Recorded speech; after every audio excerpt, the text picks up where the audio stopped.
जळगावमध्ये झालेल्या भीषण अपघातामुळे संपूर्ण महाराष्ट्रात शोककळा पसरली आहे। आग लागल्याची अफवा पसरल्यामुळे घाबरलेल्या प्रवाशांनी गाडीतून उड्या मारल्या। त्याच वेळी शेजारील ट्रॅकवरून वेगाने येणाऱ्या बंगळुरू एक्सप्रेसने या प्रवाशांना चिरडली। या अपघातात काही लोकांचा मृत्यू झाला तर अनेक जण गंभीर जखमी आहेत। नव्या वर्षातील ही पहिलीच मोठी रेल्वे दुर्घटना ठरली आहे। ही दुर्घटना ज्या प्रकारे घडली ते धक्कादायक आहे। या प्रकरणात प्रधानमंत्री नरेंद्र मोदी, गृहमंत्री अमित शहानी एक्स करून संवेदना व्यक्त केल्या, तर मुख्यमंत्री देवेंद्र फडणवीस यांनी दुर्घटनेतील मृतांच्या कुटुंबियांना मदतीची घोषणा देखील केली।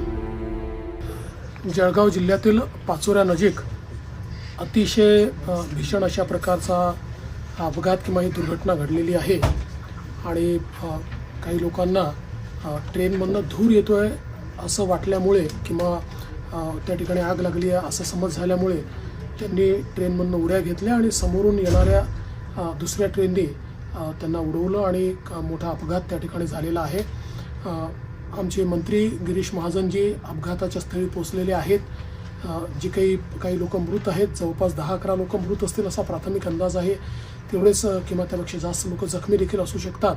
त्यामुळे सर्व जखमींची व्यवस्था ही करण्यात आलेली आहे। माझं जिल्हा प्रशासनाशी बोलणं झालं आहे, पोलीस प्रशासनाशी बोलणं झालं आणि मंत्री महोदयांशी बोलणं झालेलं आहे। ज्यांना जे त्या ठिकाणी मृत आहेत त्यांच्या कुटुंबाला 5 लाख रुपये मदत ही महाराष्ट्र सरकारच्या वतीनं आम्ही देणार आहोत आणि जे जखमी आहेत त्यांचा संपूर्ण उपचार हा वेगवेगळ्या हॉस्पिटल्समध्ये जिथे जिथे ते आहेत तो सगळा मोफत उपचार त्या ठिकाणी करण्यात येईल आणि त्यांचे जे नातेवाईक आहेत त्या नातेवाईकांच्या फॅसिलिटेशन करता किंवा त्यांना नीट सगळ्या गोष्टी मिळाव्यात अशा करता देखील सर्व प्रकारचे निर्देश देण्यात आलेले आहेत। अतिशय दुर्दैवी अशा प्रकारची घटना आहे आणि मंत्री आमचे गिरीश महाजन या संपूर्ण जी काही घटना आहे त्या घटनास्थळी पोहोचून सर्व प्रकारच्या गोष्टी हँडल करत आहेत। जळगाव जिल्ह्यात पाचोरा येथे परधाडे रेल्वे स्थानकानजीक रेल्वे अपघातात प्रवाशांचा मृत्यू झाल्याची घटना अत्यंत दुर्दैवी आणि वेदनादायी आहे। मी मृत्यू पावलेल्यांना भावपूर्ण श्रद्धांजली अर्पण करतो। अफवेमुळे ही रेल्वे दुर्घटना झाली। जखमींवर शासकीय खर्चाने उपचार करण्याच्या सूचना देण्यात आल्या आहे, असं उपमुख्यमंत्री अजित पवार यांनी सांगितलं। जी काही घटना घडली ती घटना घडल्यानंतर मी ट्विट केलं, एकनाथरावांनी केलं, सीएम साहेब डावसलो होते तिथनं केले, आमच्या सरकारच्या वतीनं गुलाबराव पाटील आणि गिरीश महाजन साहेब ते स्पॉटवर गेले, तिथले आमचे आयुष प्रसाद कलेक्टर पूर्वी आपल्याकडे सीओ होते ते तिथे त्या ठिकाणी गेले आणि लगेच कामाला तिथं सुरुवात त्या बाबतीमध्ये झाली।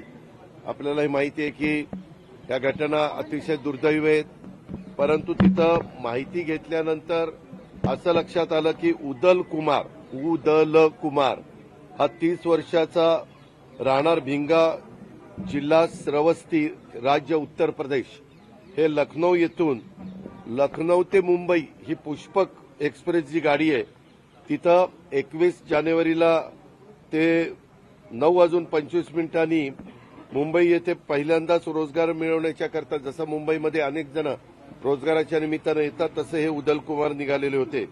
त्यांच्यासोबत त्यांच्या पत्नीचे भाऊ विजय कुमार हा देखील होता। ते दोघंही सर्वसाधारण तिकिटाने सर्वसाधारण बोगीच्या वरच्या आसनावर बसलेले होते आणि त्यावेळेस रेल्वेच्या रसोई यान बोगीचे चहा विक्रेते यांनी आग लागली अशा पद्धतीनं तो ओरड केली आणि त्या आरोळ्यात त्यांना ऐकू आले, त्या उदलला पण आणि त्याच्या तो विजय कुमारला पण, आणि ते ऐकू आल्यानंतर त्यावेळेस पूर्ण बोगीत गोंधळ उडाला आणि त्यांच्या बोगीसह आजूबाजूचे बोगीमध्ये सुद्धा गोंधळ उडाला, कारण त्या बोगी एकमेकाला लागूनच असतात। त्यावेळेस काही प्रवाशांनी घाबरून स्वतःचा जीव वाचवण्याच्या करता गाडीतनं दोन्ही बाजूला उड्या मारल्या आणि तो प्रयत्न ते करत होते, परंतु गाडीचा स्पीड होता आणि ट्रेन खूप वेगाने असल्यामुळे इतर प्रवासी गाडीतून खाली उतरू शकत नव्हते। त्यावेळेस कोणीतरी प्रवाशांनी स्वतःचंच डोकं चालवलं आणि साखळी ओढली। आपल्याला सगळ्यांना माहिती आहे की रेल्वेचा प्रवास करत असताना काही असं वाटलं तर धोक्याचं काही असेल तर साखळी ओढावी असं आपण ते सांगतो आणि रेल्वे मग थांबली. जळगावात झालेली अपघाताची घटना ही अत्यंत दुर्दैवी आणि वेदनादायी आहे. मी आयुक्त आणि जिल्हाधिकाऱ्यांशी चर्चा करून पुढील निर्देश दिले आहेत. अपघातात जखमी झालेल्यांवर उपचार सुरू आहेत. सरकारतर्फे आम्ही सर्वतोपरी मदत करत आहोत. तसंच या घटनेत ज्यांचा मृत्यू झाला त्यांच्या प्रती मी संवेदना व्यक्त करतो, असं उपमुख्यमंत्री एकनाथ शिंदेंनी म्हटलं आहे. जो रेस्क्यू ऑपरेशन है, जहां जिनको हॉस्पिटलाइज करना है, उनके ऊपर उपचार करना है, वो काम शुरू है और वहां पर कोई भी किस्म की कमी नहीं होगी, ऐसी हमारी राज्य सरकार की यंत्रणा पूरा काम कर रही है. खबर थी कि अफवाह फैलाई गई कि ट्रेन में आग लगी. हाँ, अभी ये तो अभी उसकी जांच होगी, लेकिन पहले तो सबसे पहले जिनकी जो घायल है उनको उनका इलाज तुरंत हो जाए, उनकी जान बचे, इसको प्राथमिकता दी जा रही है. या संपूर्ण घटनेवर जळगावचे पालकमंत्री गुलाबराव पाटील यांनीही प्रतिक्रिया दिली.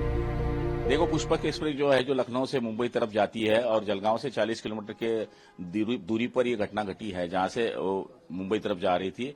वहां पर जनरल डिब्बे में ऐसा कहा गया कि आग लगी है, तो चेन पुलिंग होने की वजह से कई लोगों ने राइट साइड, कई लोगों ने लेफ्ट साइड वहां पर जंप लिया और बाजू से आने वाली जो कर्नाटक एक्सप्रेस है उसमें कम से कम 11 लोगों की मौत हो चुकी है. 4 गंभीर बताए जाते हैं, 7 लोगों को कम लगा है और मुझे लगता है कि वो जो 4 लोग हैं वो भी बहुत गंभीर है.